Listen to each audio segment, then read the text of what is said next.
সবাই তোমাকে কষ্ট দেবে। তোমাকে শুধু এমন একজনকে খুঁজে নিতে হবে যার দেওয়া কষ্ট তুমি সহ্য করতে পারবে।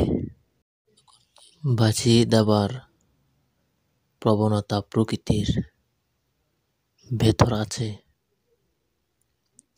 সে জ্যোৎস্না দিয়ে ভাসিয়ে দেয়, বৃষ্টি দিয়ে ভাসিয়ে দেয়, তুষারপাত দিয়ে ভাসিয়ে দেয়। আবার প্রবল প্রেম বেদনা দিয়েও সৃষ্টি জগৎকে ভাসিয়ে দেওয়া যায়। বাহুল্য আনাগোনা, পথে হাত ধরা, ছায়া চড়াচড়ি, চলতে হোঁচটে দিয়ে কমা, চেনা পথে আঁকা আঁকা ছবি। মেয়ে জাতিটাই হচ্ছে মায়াবতীর জাত। কখনো যে এ মেয়েটি মারায় জড়িয়ে ফেলেছে নিজে বুঝতে পারেনি। আমি কেমন ভালোবাসলাম তাকে, তার ভালো খারাপ আমি মানতেই পারলাম না। না জানি কত সহস্র পথচারী রথ আমার বাসার অপচয়ে অপরিটে, আমি তার ওই যে কোন রথটিতে জাতিতে সওয়ার হতে পারি। ভালোবাসার মানুষ কখনো হারিয়ে যায় না, হারিয়ে যায় অভিনয় করা কিছু মানুষগুলো। আমি ভীষণ একলা থাকা মানুষ। আমি ভীষণ আমার ভিতর থাকি,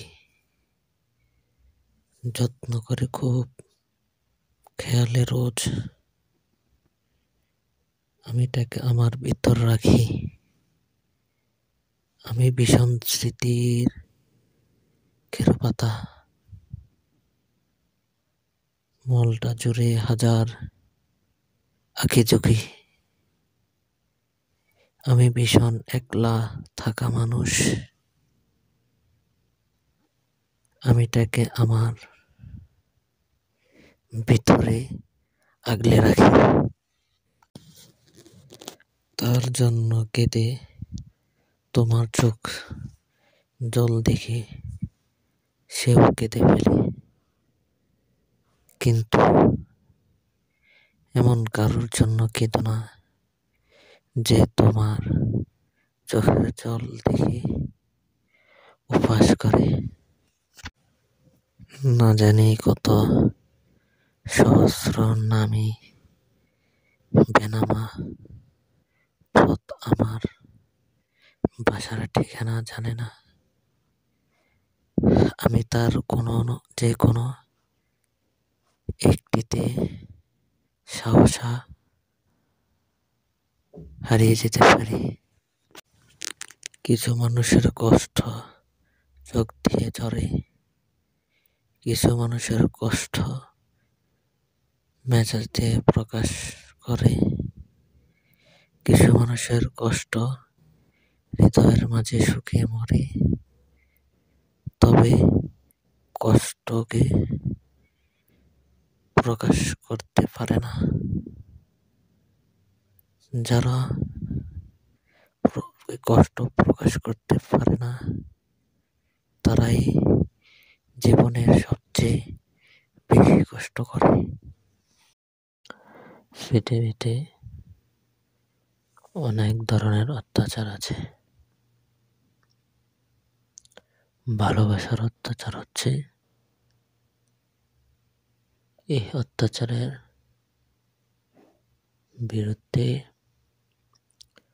কখনো কিছু বলা যায় না, শুধু সহ্য করে নিতে হয়। ভালোবাসা যদি তরল পানির ন্যায় কোনো বস্তু হতো, তাহলে সেই ভালোবাসায় সমস্ত পৃথিবী তলিয়ে যেত। এমনকি হিমালয় পর্বত সরাসরি চোখের দিকে তাকিয়ে কেউ মিথ্যা বলতে পারে না।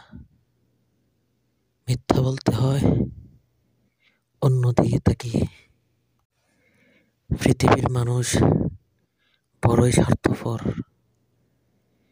তাই এদের মায়া কাটানোর কষ্ট ভোগ করার চাইতে মায়া বাড়ানোই উত্তম। জীবনের কষ্টগুলো নিজের মনের মাঝেই রয়ে যায়, কারণ কষ্টগুলো কেউ বুঝতে চায় না। প্রেমে পড়ার মতো এত আনন্দদায়ক কিছু কি পৃথিবীতে আছে? আমি এখনো একটা মেয়েকে অসম্ভব ভালোবাসি। অসম্ভব প্রেম হচ্ছে একটি অকল্পনীয় মিষ্টি ব্যথা, তবে ভীষণ ভয় হয় তাকে হারানোর ভয়। অনেকদিন পর মেয়ে বন্ধুরা একত্রিত হলে একটা দারুণ ব্যাপার হয়। আচমকা সবার বয়স কমে যায়। প্রতিনিয়ত মনে হয় বেঁচে থাকাটা কি দারুণ সুখের ব্যাপার। বাস্তবতা এতই কঠিন যে কখনো কখনো বুকের ভিতর পড়ে তোলা বিন্দু বিন্দু ভালোবাসাও অসহায় হয়ে পড়ে। চমৎকার মেয়েগুলি এমন এমন জায়গায় থাকে যে ইচ্ছে করলে হুট করে এদের কাছে যাওয়া যায় না। দূর থেকে এদের দেখে দীর্ঘ নিঃশ্বাস ফেলতে হয় এবং মনে মনে বলতে হয়, আহা, এরা কি সুখী না আছে। যার মনে কষ্ট সেই বোঝে, বাকিরা তো খোঁজে। বাসার অদূরে যাওয়া আসা, ফিরব না, মায়া শ্বাস চারিবার ফিরতে না পারা পরে কমা হারিয়ে যাবার পর দাড়ি ডেকে রাখে যেমন কুসুম পাপড়ির আপনালে ফসলের ঘুম, তেমনি তোমার নিবিড় চলা মরমের মূল পথ ধরে। কথা বলতে বলতে যেমন অভ্যাসটা হয়ে যায়, তেমনি কথা না বলতে বলতেও অভ্যাসও হয়ে যায়। ভালো থাকুক প্রিয় মানুষগুলো, আমি না হয় ভালো থাকবো তাদের ভালো দেখে। মানুষের ভালো লাগাকে প্রাধান্য দেওয়া লাগে, না হলে সম্পর্ক টিকে না। শুধু সম্পর্ক একজন ভালো লাগার জন্য অন্যজনের মতো অন্ধায়ের মতো ভালোবাসা লাগে।